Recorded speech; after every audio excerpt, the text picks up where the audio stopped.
активистите и отрядите на хората, които участваха по време на изборите, да пазят и правилно да подсигурят честността на изборите, стигнаха до едно село, наречено Огняново, в което се случи нечуваното.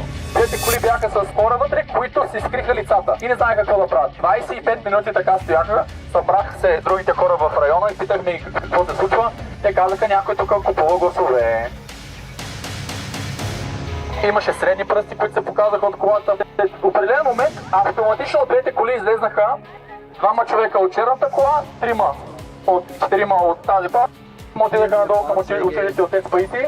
Скриха се в задния двор в изоставена постройка, където вече полицая, който от секцията дойде и задържа двама. Третия избяга с раница. Ето го криещия се, нека се покаже пред всички. Той илюстрира прекрасно какво се случва в изборния ден в община Пазарджик.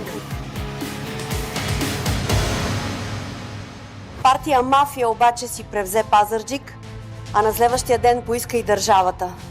И ако днес се правим, че нищо не се е случило, утре няма да има кой да говори за това. Ние от партия Величие настояваме за пълно ръчно преброяване. Ще подберем най-подходящата законова форма, след като чуем решенията на Централната избирателна комисия по жалбите, които сме подали.